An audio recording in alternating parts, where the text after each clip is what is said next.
When you picture a constitution, you probably picture like a dusty giant rule book. Right, yeah, like something sitting on a high shelf. Exactly, just filled with impenetrable legal jargon.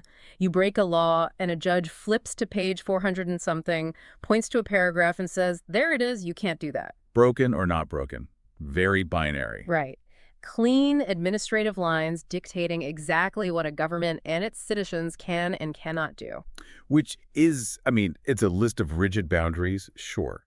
But if you step back to look at what a constitution is actually attempting to achieve, that whole rulebook metaphor just kind of falls apart. Yeah. Yeah. We are looking at a document that serves as a mirror. It reflects a society's absolute deepest moral values. So treating it as a mere administrative ledger, well, it misses the entire point of its existence. Which is the mission for today's deep dive. We are peeling back the legal layers of the Indian Constitution using this really eye-opening chapter titled The Philosophy of the Constitution. From the text Indian Constitution at Work. Yeah. Yes, exactly. We're exploring why this historical document isn't just a record of the past, but like a living blueprint for the present. And to do that, we have to look past the what and really dig into the why. And that requires adopting a political philosophy approach. Okay, meaning what exactly? Meaning, we need to examine the vision of society the framers were trying to build. We have to look at the detailed justifications embedded in the debates they created in the first place. But does a legal document actually possess a philosophy? I mean, reading through clauses and subsections, it's easy to assume that laws and morality sit in completely different rooms. Well, the foundational laws are actually inextricably linked to deeply held values. How so? Consider a law prohibiting discrimination based on, say, language or religion. That legislation doesn't just materialize in a vacuum. Right. It exists because a society collectively values the concept of equality. The law is simply the physical manifestation of that moral value. Okay, let's unpack this. So reading the Constitution as just a set of laws is it's like looking at the underlying code of a software program without understanding the user experience it's actually trying to create. Oh, that's a great analogy. Yeah. Yeah. The code only makes sense when, the environment the programmers were working in and, what specific problem they were trying to solve. Right. The source text actually gives a brilliant example of this contextual programming, the Japanese Constitution of 1947. Oh, right, the famous Peace Constitution. Exactly. Its preamble explicitly states that the Japanese people desire peace for all time. And they took it a step further with Article 9, right? They did. Article 9 forever renounces war as a sovereign right. It literally forbids the maintenance of land, sea, and air forces. Wow. So they basically coded pacifism into their national DNA. Because the context of its creation completely dominated the framers' thinking. I mean, emerging from the utter devastation of World War II, their primary overwhelming thought was to ensure that kind of destruction could never be initiated by their state again. So the philosophy of peace had to become the very foundation of their legal framework. It wasn't just a rule, it was a moral stance. Precisely.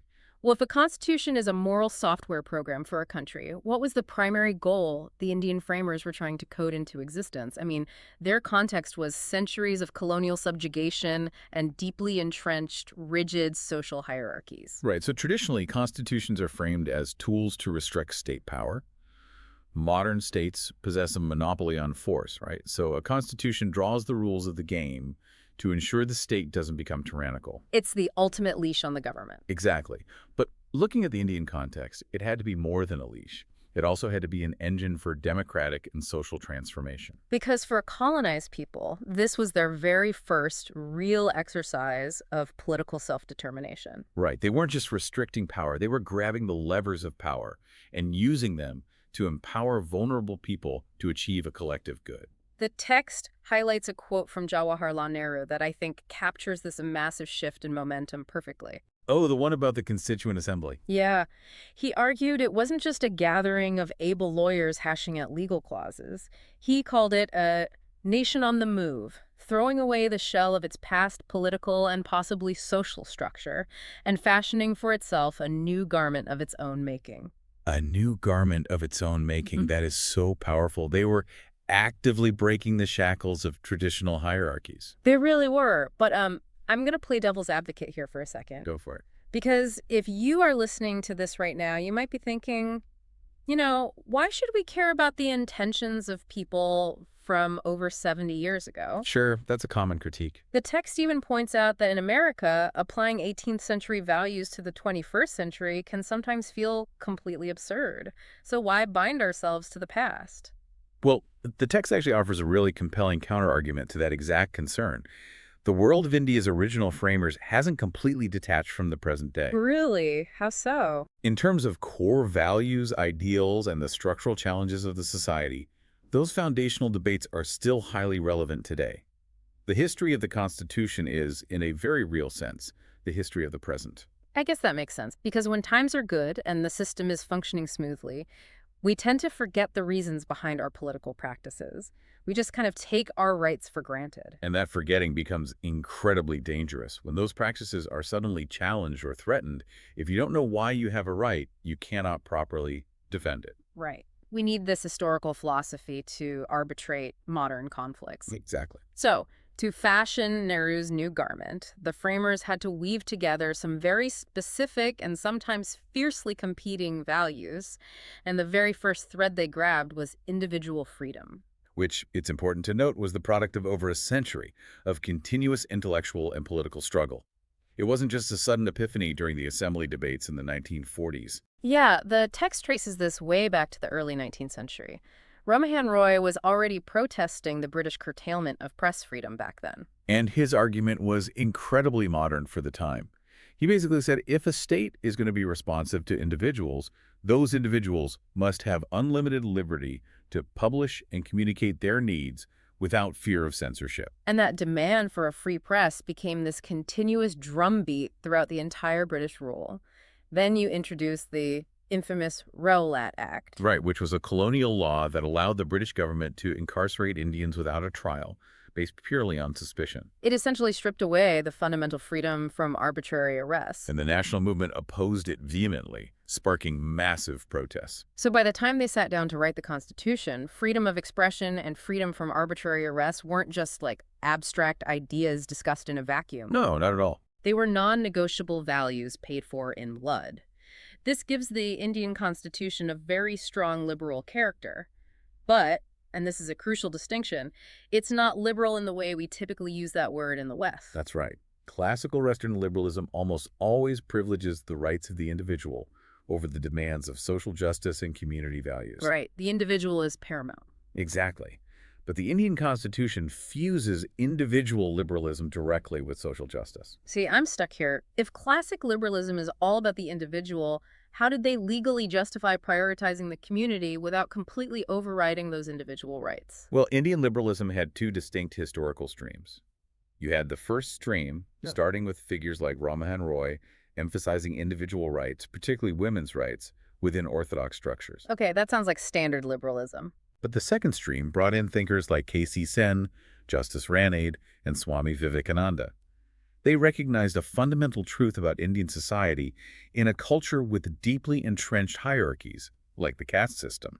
Simply granting theoretical individual rights wouldn't result in actual equality. Oh, I see. Because saying everyone has an equal right to vote or work doesn't mean much if huge portions of the population are systematically held back by centuries of structural injustice. Precisely. It's like you can't just declare a race fair if half the runners are starting a mile behind the starting line. That's a perfect way to put it. So they introduced the spirit of social justice into the equation. The framers knew that mere formal equality just wasn't enough. They needed special constitutional measures to actively advance the interests of historically disadvantaged groups. Which leads to a staggeringly progressive historical detail in the text. Yeah. India constitutionally entrenched affirmative action, specifically reservations for scheduled castes and scheduled tribes in legislatures and public sector jobs, almost 2 decades before the United States initiated similar programs. I mean, way before the 1964 Civil Rights Act in the U.S., they were literally carving out quotas, guaranteeing a mathematical allocation of seats in parliament and government jobs to ensure a voice for the most marginalized groups. Integrating a massive systemic social justice intervention into a liberal constitutional framework long before it was considered standard practice globally, it was a remarkable procedural achievement. It really was. But balancing individual freedom and social justice on paper is one thing. Doing that in a society fiercely divided by community, religion, and language introduces an entirely new level of friction. Oh, absolutely. How do you foster equal respect among communities that either have a history of hierarchical domination, like caste, or intense rivalry, like different religions? So Western constitutions usually solve this by focusing entirely on the individual citizen and ignoring the group identity legally. That's the standard approach in places like France or Germany. The state is entirely colorblind and religion blind. Right. But applying that to India would have been totally unworkable. Because India is a land of multiple major cultural, linguistic, and religious communities. Yes. If the state just ignored them, treating everyone purely as an isolated individual, the sheer demographic weight of the majority community would systematically crush the minorities. Therefore, the Indian Constitution actively recognizes community-based rights. Individuals have rights, sure, but religious and linguistic groups also have rights. For example, a religious minority has the constitutional right to run its own educational institutions and can even receive government funding to do so. The Indian Constitution does not view religion merely as a private matter to be ignored by the state. Here's where it gets really interesting because Yeah. this drastically redefines secularism, doesn't it? The Indian definition is completely different from the Western textbook definition. It is. The mainstream Western conception of secularism relies on mutual exclusion. The state and religion must stay completely out of each other's internal affairs. The state doesn't help organized religion, and it doesn't hinder it. It stays at an arm's length to protect the individual's freedom from being coerced by either the state or the church. But in India, strict mutual exclusion would have been disastrous. You had religiously sanctioned customs like untouchability. These practices deprived individuals of basic human dignity, Right. and they were so deeply rooted that without active intervention from the state, they would never dissolve. The state had to interfere in the affairs of religion to promote basic equality. So we arrive at the Indian concept of principled distance. Okay, let me try an analogy here. Western secularism is like a referee who refuses to step on the field at all. Great. They just watch from the stands to ensure the state and the church stay in their own completely separate stadiums. But Indian secularism is a referee who maintains a principled distance. They actually on the field. Right, they're involved. They will blow the whistle to penalize a foul, like banning untouchability, but they will also help an injured player up, like giving financial aid to a minority school. The referee intervenes or abstains, depending entirely on what promotes liberty and equality. That analogy captures the mechanics perfectly. The state is distant enough from all religions to be impartial, but engaged enough to intervene when a religion restricts human freedom, or to assist when a minority group needs protection to maintain its cultural identity. But think about the legal friction this causes. Oh, it's immense. A judge constantly has to weigh a community's religious right against a fundamental individual right on a case-by-case basis. It is a highly complex, nuanced approach to multiculturalism that requires constant calibration.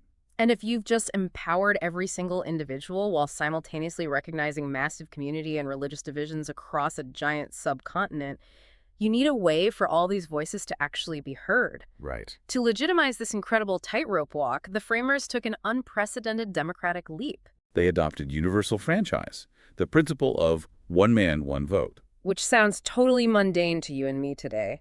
But implementing universal franchise overnight in a society heavily stratified by traditional hierarchies was revolutionary. It really was. Supposedly stable, advanced Western democracies had only recently, and reluctantly, I might add, extended voting rights to women and the working class. India did it all at once, for everyone, regardless of caste, wealth, or gender. It was a monumental act of faith in the common person. And this idea had been brewing within Indian nationalism for decades. Oh, really? Yeah, the text notes that as early as the 1895 Constitution of India Bill and later the 1928 Motil Nehru Report, the idea that every citizen over 21 should have the right to vote was central. Universal franchise was the instrument to express the true will of the nation. But how do you express a single will of the nation when the nation is made up of so many distinct parts? Like, if you just empowered everyone with a vote, how do you prevent the sheer weight of the majority from crushing regional identities? Well, that puzzle required a completely uneven approach to state power. The technical term used in the text is asymmetric federalism. Asymmetric federalism. Right. In a system like the United States, there is constitutional symmetry. Every state has the exact same legal status and prerogatives vis-a-vis the federal government. Texas and Rhode Island operate under the exact same structural relationship with Washington. Okay. But India has a strong central government with constitutionally embedded differences for certain subunits. Looking at the blueprint for their states, it seems entirely lopsided. Some states seem to have completely different rules than others. The text highlights Article 371, and specifically Article 371A for the state of Nagaland in the Northeast. Yes, that article confers validity on pre-existing local laws and protects local identity by heavily restricting immigration into the state. Outsiders cannot just move in and buy land. Whoa. This preserves the demographic and cultural integrity of the region, and other states benefit from similar special provisions. The Constitution actively recognizes that treating every state identically would actually be unfair to states with unique cultural or historical vulnerabilities. Pushing back again, though, doesn't giving special treatment to certain states or officially recognizing multiple linguistic identities threaten to tear the country apart? If you want a unified nation, why not just force everyone to conform to a single standard? Because forced unity historically results in fracture. Mm. When you try to erase people's local identities, they tend to rebel. The text asserts that there is absolutely nothing detrimental about differential treatment in this context. Really? By politically recognizing major linguistic groups and treating them as equals, the Constitution allows a multilingual federation to exist. It combines the claims of national unity with the vital claims of cultural recognition. It creates a robust political arena where multiple identities can actually complement each other rather than go to war. But there still needs to be a glue holding all these distinct linguistic, religious, and regional puzzle pieces together into one single nation, right? Yes, of course. The Constitution constantly strives to reinforce a common national identity. The key is that this common identity is not meant to be incompatible with your distinct religious or linguistic identity. So you can be profoundly proud of your local linguistic community and be proudly Indian at the same time. Exactly. But when push comes to shove and those identities clash, the Constitution makes a choice. It does. When a healthy national life is endangered, preference is firmly given to the common identity. The text gives a perfect example of this, the rejection of separate electorates based on religious identity. Right. In the debates, they firmly rejected the idea that people of different religions should vote in completely separate electorates. And they didn't reject it just because it highlighted differences, but because it actively endangered the concept of true fraternity. Right.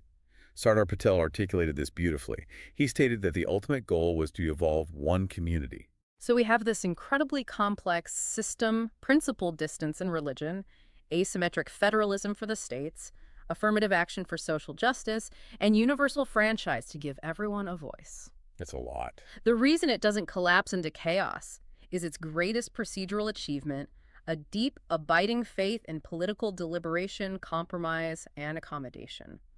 The framers didn't just impose these ideas from the top down. They intensely debated them. They designed a system where democracy itself acts as the ultimate umpire. While all these competing ideas, communities, and identities unfold on the playfield of the nation, the democratic process, deliberation, voting, compromise, is the umpire that keeps the game going peacefully. Well said. That is an incredible journey. Hmm. We started by looking at the Constitution as a dusty rulebook, but we've seen that it is actually a living, breathing philosophy. Yep. It's a unique brand of liberalism that demands social justice. It's a customized form of secularism that steps in to correct historical wrongs. It respects diversity through asymmetric federalism, all while striving for the true fraternity of one community. And it does all of this by trusting you, the citizen, with the power of the vote. It is a document that doesn't just limit power, it actively empowers the vulnerable. Early in our deep dive, the text offered a stark warning. When the going is good, this forgetting is harmless. But when these practices are challenged or threatened, neglect of the underlying principles can be harmful. We simply cannot take the philosophical foundation of our rights for granted. So I want to leave you with a challenge. Think about the democratic rights you exercise every single day. Maybe it's posting an opinion online, practicing your religion freely, or your right to vote in the next election. If someone challenged those rights tomorrow, do you actually know the underlying philosophical reasons why you deserve them? That's the real question. The history of the Constitution is the history of our present. So what part of the present are you taking for granted? Thank you for joining us on this deep dive. Keep questioning the world around you, and we'll catch you next time.